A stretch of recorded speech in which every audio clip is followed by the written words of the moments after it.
नमस्कार स्टूडेंट्स, एक इनोलाकर क्लासेस में आप सभी का बहुत बहुत स्वागत है। आज का हमारा टॉपिक है भारतीय इतिहास और अर्थव्यवस्था से। ये प्रैक्टिस सेट 1 है। अगर आप मंडी निरीक्षक, उप निरीक्षक, सीजी मंडी निरीक्षक, उप निरीक्षक 2021 की परीक्षा में शामिल हो रहे हैं तो आपके लिए वेरी इंपॉर्टेंट रहने वाला है। वीडियो पूरा देखिएगा, शुरू से अंतिम तक देखिएगा। और अगर आप विभिन्न ऑल कॉम्पिटिटिव एग्जाम की तैयारी कर रहे हैं, सभी में काम आएगा ये, तो ये वेरी मोस्ट इंपॉर्टेंट है। बिल्कुल आपको ध्यान रखना है। जो सबसे पहले नए होंगे इस चैनल में वो सब्सक्राइब कर लेंगे, बेल आइकन जरूर प्रेस कर लें ताकि आपको नोटिफिकेशन मिलता रहे। शुरू करते हैं बिना देरी के। पहला क्वेश्चन, मनके बनाने का कारखाना इस इनमें से कहाँ था? तो मनके बनाने का जो कारखाना है चन्हूदड़ों में। डी आंसर आपका सही आ जाएगा। कहाँ था? चन्हूदड़ों में। अब चलिए चन्हूदड़ों के बारे में थोड़ा जानकारी देखते हैं। चन्हूदड़ों की खोज एनसी मजूमदार ने की 1931 में, और ये सिंधु नदी के तट पर स्थित है। इतना आपको याद रखना है इसके बारे में। नेक्स्ट देखते हैं, भारतीय राष्ट्रीय कांग्रेस का प्रथम अधिवेशन किस वायसराय के काल में हुई?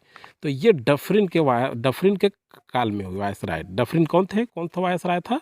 तो डफरिन अधिवेशन जो है डफरिन के काल में हुई। ये याद रखना है आपको। अब थोड़ा सा देखते हैं हम। भारतीय राष्ट्रीय कांग्रेस की स्थापना 28 दिसंबर 1885 को इसके जो संस्थापक हैं ए.ओ. ह्यूम थे, और अध्यक्षता बेगम चंद्र बनर्जी ने किया।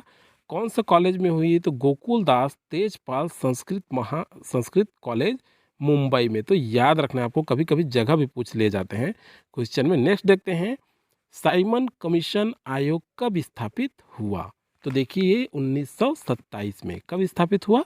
1927 ईस्वी में। याद रखना है आपको, वेरी इंपॉर्टेंट है। अब थोड़ा सा साइमन कमीशन के बारे में देखते हैं। साइमन कमीशन जो है ये 1927 में 1919 के अधिनियम के जांच के लिए आया। इसके जो 7 सदस्य थे सभी श्वेत थे, मतलब अंग्रेज थे। ये 3 फरवरी 1928 को कमीशन बम्बई पहुंचा, और साइमन गो बैक के नारे से इसका स्वागत किया गया। पूरे देश में विरोध प्रदर्शन शुरू हो गया। तो लाहौर में जब विरोध प्रदर्शन शुरू हुआ तो उसमें जो है सैंडर्स, ये नाम याद रखना है आपको, सैंडर्स की लाठी प्रहार से लाला लाजपत राय घायल हो गए, और घायल होने के बाद उनकी मृत्यु हो गई। तो किनके प्रहार से? सैंडर्स का। और कौन घायल हुए? तो लाला लाजपत राय। इतना आपको याद रखना है। नेक्स्ट क्वेश्चन देखते हैं, कलकत्ता में सुप्रीम कोर्ट की स्थापना किस एक्ट के तहत हुई? वेरी इंपॉर्टेंट, प्रीवियस एग्जाम में पूछे गए आपके पीएससी व्यापम में। तो ये रेगुलेटिंग एक्ट 1773 के तहत, याद रखना है आपको। अब चलिए देखते हैं, रेगुलेटिंग एक्ट 1773 के तहत कलकत्ता में सुप्रीम कोर्ट की स्थापना हुई, और इनके जो मुख्य न्यायाधीश थे प्रथम, ये एलिजा इम्पे थे। इनका भी नाम आपको याद रखना है। नेक्स्ट देखते हैं, सर्वोदय शब्द का सर्वप्रथम प्रयोग किसने किया? क्या सर्वोदय शब्द जो है उसका सर्वप्रथम प्रयोग किसने किया? तो महात्मा गांधी ने किया। नेक्स्ट देखते हैं, गांधी जी ने 1910 में टॉलस्टॉय फार्म की स्थापना किसके निकट किया? तो डरबन के निकट किया था। याद रखना है, ये भी आपके एग्जाम में, पीएससी एग्जाम में पूछे गए थे प्रीवियस एग्जाम में। नेक्स्ट देखते हैं, आज़ादी के समय कांग्रेस के अध्यक्ष कौन थे? तो जेबी कृपलानी जो है आज़ादी के समय कांग्रेस के अध्यक्ष थे। नेक्स्ट देखते हैं, काकोरी षड्यंत्र कब घटित हुआ? तो काकोरी जो षड्यंत्र है ये 1925 में घटित हुआ। कब घटित हुआ? 1925 में। लीग ने पृथक पाकिस्तान की मांग किस अधिवेशन में रखी? तो देखिए लीग जो है लाहौर अधिवेशन 1940 में मांग रखी। कब रखी? लाहौर अधिवेशन 1940 में। नेक्स्ट देखते हैं, गौतम बुद्ध ने प्रथम प्रवचन कहाँ दिया था? वेरी मोस्ट इम्पॉर्टेंट, ये जो है सारनाथ में प्रथम प्रवचन दिए। बिल्कुल आपको याद रखना है इन चीज़ों को।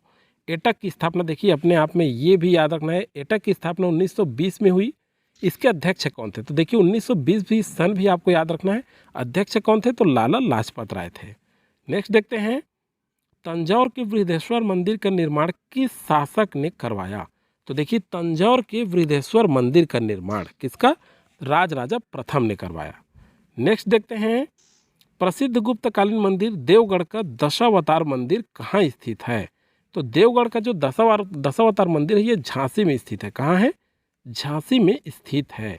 नेक्स्ट देखते हैं, कोणार्क के सूर्य मंदिर का निर्माण किस शासक ने कराया? कोणार्क का सूर्य मंदिर तो ये नरसिंह प्रथम ने कराया है। याद रखना है आपको।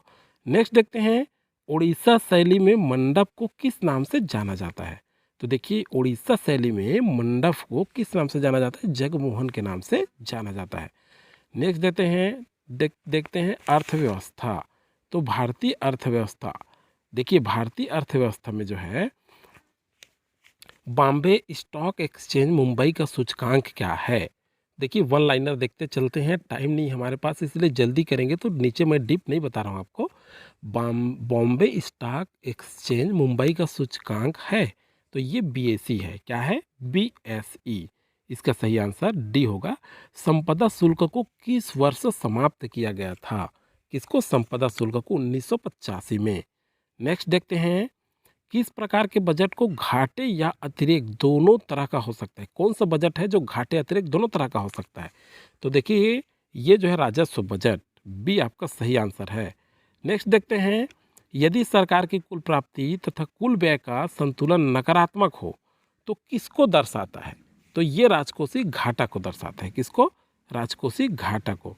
नेक्स्ट देखते हैं, राजस्व कल्याणकारी राज्य की स्थापना के लिए आवश्यक है, किसने कहा था? तो इस टाइप के क्वेश्चन भी आपके पूछे जाते हैं। तो किसने कहा था? JM केन्स ने कहा था। नेक्स्ट देखते हैं, ब्याज की शुरुआत किस समिति की सिफारिश पर हुई थी? तो चेलैया समिति की सिफारिश पर ब्याज की शुरुआत हुई थी। नेक्स्ट देखते हैं, मंदी काल में राजकोषीय नीति के अंतर्गत कौन सा उपाय अपनाना गलत होगा? तो देखिए मंदी काल के दौरान करों में वृद्धि नहीं कर सकते, क्योंकि मंदी की स्थिति चलती रहती है, अर्थव्यवस्था डाउन रहता है। चलिए नेक्स्ट देखते हैं, अतिरिक्त व्यय के लिए साधन अर्ध विकसित देशों में किसका सहारा लिया जाता है? तो हीनार्थ प्रबंधन का सहारा लिया जाता है। नेक्स्ट देखते हैं, नाबार्ड की स्थापना प्रीवियस एग्जाम में पूछे गए क्वेश्चन है आपके 1982 में। कब हुई नाबार्ड की स्थापना? तो 1982 में। कृषि एवं ग्रामीण विकास का राष्ट्रीय बैंक भी कहते हैं इसको। तो इस तरह से दोनों तरह से क्वेश्चन आ सकते हैं, ध्यान रखना आपको। वैट को सफलतापूर्वक सर्वप्रथम लागू करने वाला देश कौन था? देखिए वैट को सफलतापूर्वक फ्रांस ने लागू किया था। ये वेरी इंपॉर्टेंट है, ध्यान रखना है आपको इसको भी।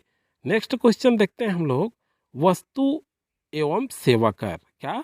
वस्तु एवं सेवा कर। तो देखिए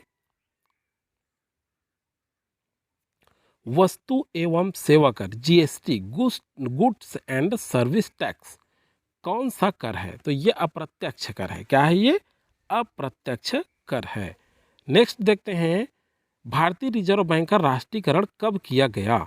तो ये जो है सन 1949 को किया गया, और भारतीय रिजर्व बैंक की स्थापना 1 अप्रैल 1935 को हुई। ये भी याद रखना है आपको। कब? 1 अप्रैल 1935 को। और मुख्यालय कहाँ है? तो आपका मुख्यालय है मुंबई में है इसका। नेक्स्ट देखते हैं 28 नंबर का क्वेश्चन, आंतरिक या बाह्य कर्ज पर सरकार द्वारा दिया जाने वाला ब्याज किस प्रकार से व्यय का भाग है? तो देखिए किस प्रकार के ब्याज का भाग है? तो ये जो है आपका राजस्व व्यय, इसका सही आंसर है राजस्व व्यय। कौन सा? आंतरिक या बाह्य कर्ज पर सरकार द्वारा दिया जाने वाला ब्याज किस प्रकार के व्यय का भाग है? तो इस टाइप से क्वेश्चन पूछे जाते हैं, राजस्व व्यय का भाग है। नेक्स्ट देखते हैं, अनुदान किस प्रकार का व्यय है? तो अनुदान जो है ये गैर विकासात्मक राजस्व व्यय है। अंतिम क्वेश्चन है आपका, ऐसा कर जो केंद्र सरकार द्वारा लगाए और एकत्र किए जाते हैं, परंतु प्राप्त राजस्व को राज्यों को बांट दिया जाता है। तो देखिए ये जो है आयकर से जो प्राप्त आय होता है उसको, उस पर ये लागू होता है। केंद्र सरकार द्वारा लगाया जाता है, एकत्र किया जाता है, परंतु राजस्व को राज्य को बांट दिया जाता है। तो फ्रेंड्स आपको और अन्य डिटेल वीडियो चाहिए रीजनिंग का, मैथ्स का, तो आप हमारे यूट्यूब चैनल से प्राप्त कर सकते हैं। डिस्क्रिप्शन लिंक में जा करके अवश्य देखें। इतने मेहनत से वीडियो बनाया जाता है, आपको अच्छा लगता है तो लाइक ज़रूर करें।